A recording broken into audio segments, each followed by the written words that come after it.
Dun, dun, dun, dun, dun, dun, dun, dun, dun, dun, dun, dun, dun, dun, dun. Hello, ladies and gentlemen. GreatTaz here once again with another replay from the world of tanks. And today, we're honored to see a replay from Limeax of the FANT clan on the European server.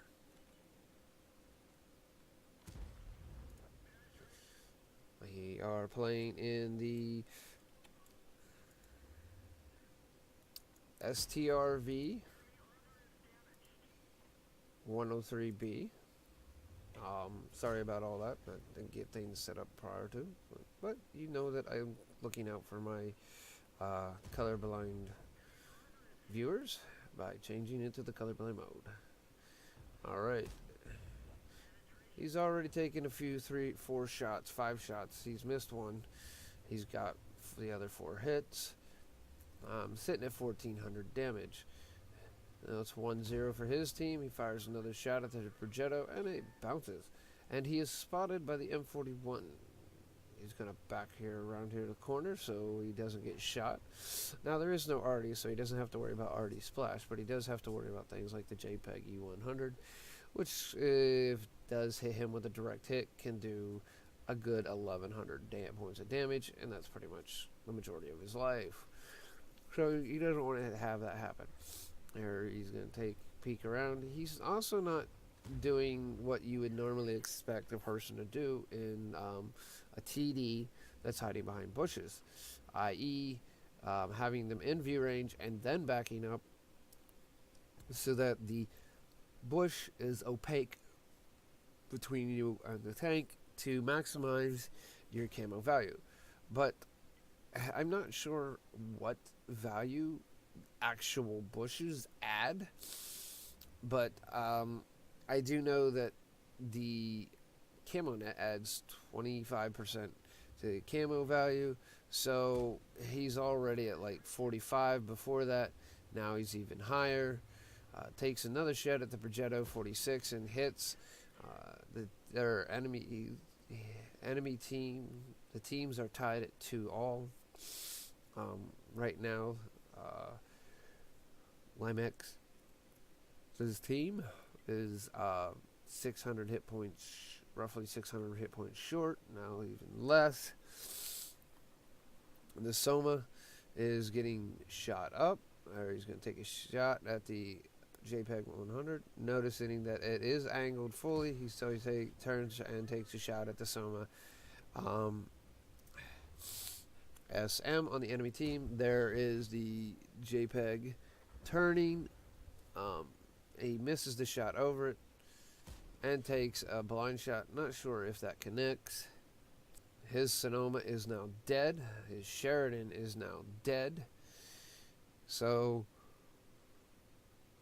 he's backing up, so things are a little bit more at the extent of his view range and draw range, so he doesn't get spotted, which is a wise choice. Again, this thing only has 40 millimeters of armor in the front, and yes, it's well angled, but it can still take some. It can take some damage, especially from the side. There, he hits the Confederate Action X, takes a shot into the WT-PZ4, trying to line up another shot at the PZ4. Does, but shoots right over the turret, over the tank. Not exactly sure where it went, because tracers are not 100% true. So don't rely on your tracers to know exactly where you're shooting. The 120, WZ-120, pulled up over the edge. He shoots him and is killed. Now his team is 4-5. They're down by 1, and he takes a blind shot at the Conqueror's last known position. Takes a shot into the WT, and it is now peeking back down over the hill, hiding behind the hill. Still 4-5, and he takes a blind shot. Not sure if he hits the Confederate Action X. That would be another thing we'd have to wait and see later. We know he hit him earlier for 386, but we'll have to see if he gets any more damage than 386 on the Confederate Action X. Here the T-49 comes up into the bowl right there, which once an enemy light tank is in there, unless you go into and beat on them, they're really hard to get out. The MX-30B is taking shots from somewhere, not quite sure. Here backing up, notice the 30M, the 50M, my bad, peeks around and allows him to get a shot. Now he's moving in siege mode, which is not always the greatest, but he's only moving a little bit, and he wants to do this so he can get shots on the car as quickly as possible. He's looking around, wait until he reloads, and fires after the tank is dead, so it's a waste of a round and a missed shot. There's another shot at the 53 TP. Hits, they've tied it all up. And he gets the shot. His shot gets into the 50 TP before anybody else's, so he gets the kill on it. No. Yes. He gets the damage, but does not get the kill. The Conqueror gets the kill for a very small amount of damage. Alright. Well, so far, no kills. And we got 1, 2, 3, 4, 5, 6, 7, 8, 9, 10. It looks like 10 different tanks that Limeax has shot. Here he's moving in siege mode to move up the edge of the hill. He's trying not to get spotted by the 49, so this keeps his camo evading as high as possible, moving slow, but it's not going to be perfect. All right, it's down to two standard rounds, 20 APCR gold rounds, and 3 HE rounds.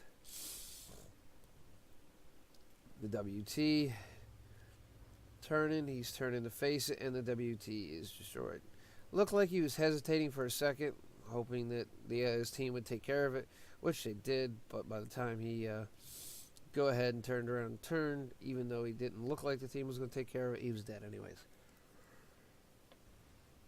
Well, we're backing up around this corner. The 100 is LT is going after our 1390. Now he's looking north. The 1390 takes out the 100 LT, so he must have taken a shot from the T30, would be my guess. So the Emil, the Progetto 46, is still on last known spot, is a F7. The 50 M is in D6 last known. The T49 is still probably in the bowl around D3-4. The 50 TP was last spotted on the hill in A9, and the JPEG last spotted in J7. Now, I'm willing to bet that the JPEG is not still in J7. He's probably moved and found another spot, which he has, as you can see right there. He's all the way down in K3. He's moved down into the corner, and the team is attempting to take care of that issue, as Limeax is still pointing up the hill in attempts to take the 50 TP out. I'm going to take it when it comes down the hill. Here, rounds being fired off behind us. Here comes Sir Ping-a-lot. Number 1, he's going to ping the crap out of where the E50M was. Doesn't look like he's taking any shots. Can't really tell. It looks 1390s. I believe he's asking for help from the T30. Which the T30 is already looking that way, but he can only do so much. 1390 is falling back, leaving the T30 alone with no eyes. And there's the 50 TP, fired and shot and hit. There's the 49. It's still down in the crest, so we can't hit. T30 sounds like he's still firing at the JPEG. There's the 50 once again. He takes a shot from someone, not quite sure where it is. That was 800 damage. I don't know what on the...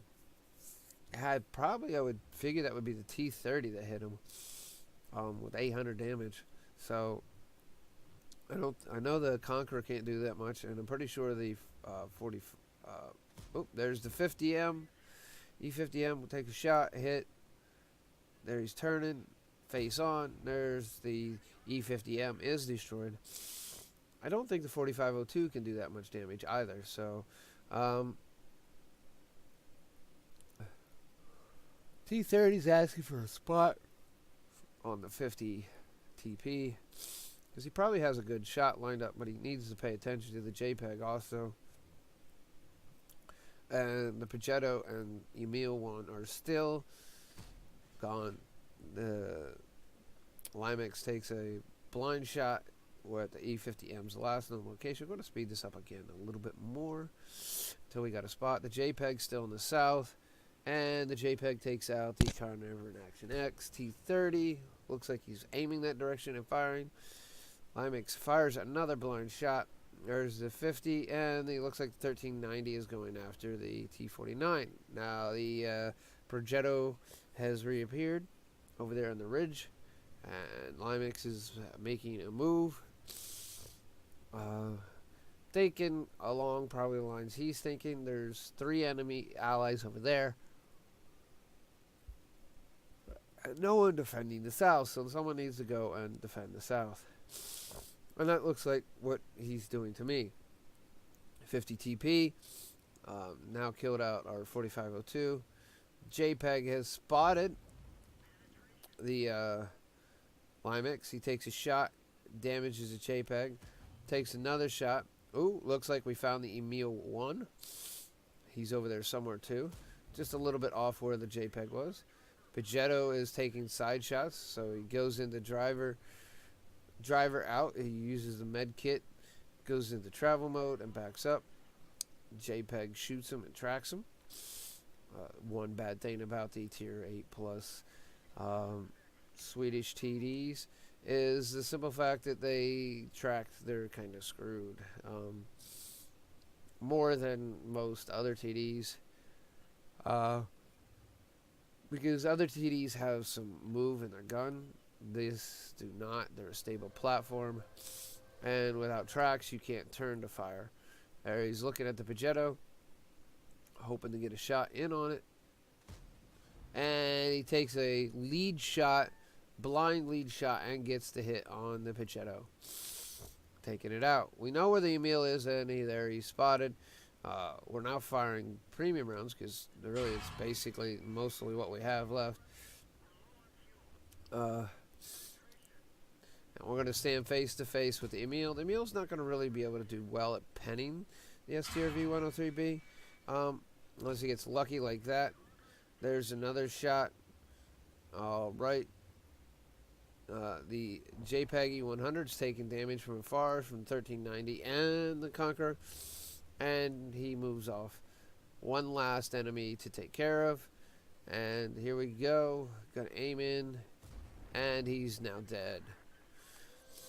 And he got a platoon invite from the 1390, and by doing that, he will end up with Brothers in Arms, which, if you notice when I hit N earlier, that's part of his secondary mission, is to get 2 battle rewards or battle hero category medals in a game, and that will give him at least 1, if not 2. I mean, he got 9,000 showing here, so he's probably easily going to get high caliber. I doubt anyone else did any more damage, not more than 9,000 damage. And the Brothers in Arms will give him the second one, so there he'll have his 2, and he will get another mark on his coalition. This is going to be legendary for the Excalibur. Good job, Limeax. Alright, let's go ahead and take a moment and move on over to what replays.eu and see how he did. Well, it was an ace tanker, and that ace tanker comes from his 1200 straight base experience. Now, he didn't get the most base experience. That went to the 1390 because he was a tier 10 in a 357 matchup, as where the 1390 was a tier 9 in the 3510. So that's the difference. Now we see he had 3,408 damage. And let's see. He shot at, he tracked the Carnivore X. He critical the Carnivore Action X. Hit the Conqueror once. He hit the JPEG and bounced off of it. Oh, wait, my bad. I'm looking at the wrong spot. He hit the Conqueror once for 450. Carnivorous Action X. So these are all shots I'm pretty sure we kind of saw. Not quite sure where his blind shot. I do know where it went. It's right here. The Progetto. That's where he got the extra 400 and extra damage. Sorry about the sniffling. Kind of sucks when it comes with it. Sorry about that. And as you can see, he did really good. Back to his rewards. He got spotter for getting the assist. No, it's assist damage. It's not just spotting damage. It's assist damage. So he did get. Now he did get 2,220 assistant damage. Now remember, assistant damage is spotting and tracking damage. So it could be both. And he was getting spotting damage for the JPEG off to JPEG. And I don't know if he was getting it anywhere else. Overall, really good game for him. 38 shots fired, 28 hit, 26 pens. As I was saying, he got spotter, bruiser, duelist, fire for effect, brothers in arms, which is a heroic medal, Confederate, which is another heroic medal, and then high caliber. And we knew he was getting Confederate because we counted up, as XVM was counting up, he had over 10 before he even got, I think, his first kill. At least that's what it was showing. So he got quite a few.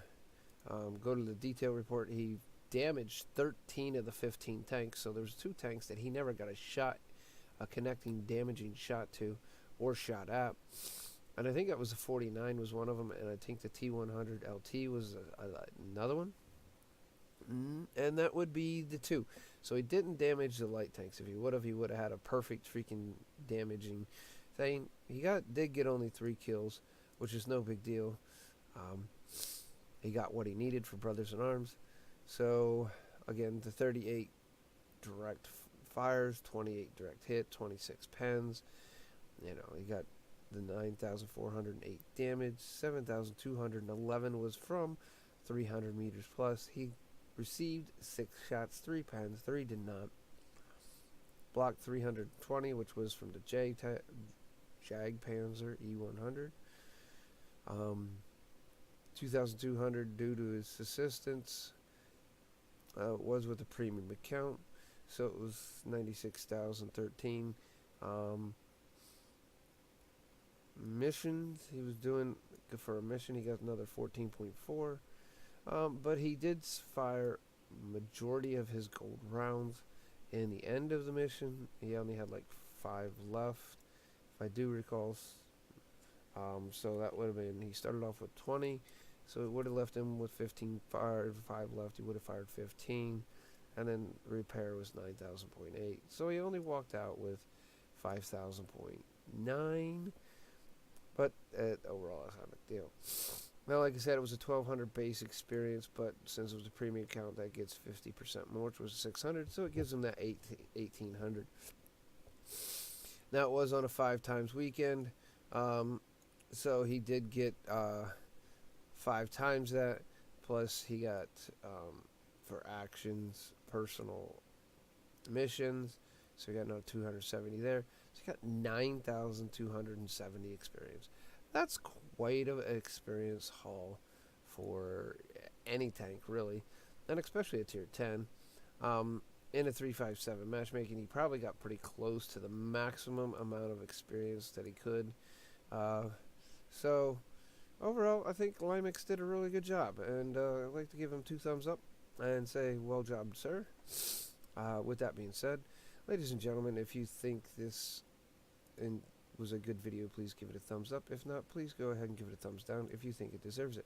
If you're not a subscriber, go ahead and please click the subscription button, the little red one, and if you do that, there'll be a bell come up. So if you click the bell, you will get quick notifications of new postings of mine, or you can wait for the avatar, which will appear momentarily or is up right now. With that all being said, ladies and gentlemen, I hope you enjoyed the video. I am out. It is a late night, and we will see you in the world of tanks. With that, this is GreatTaz signing off, saying see you soon.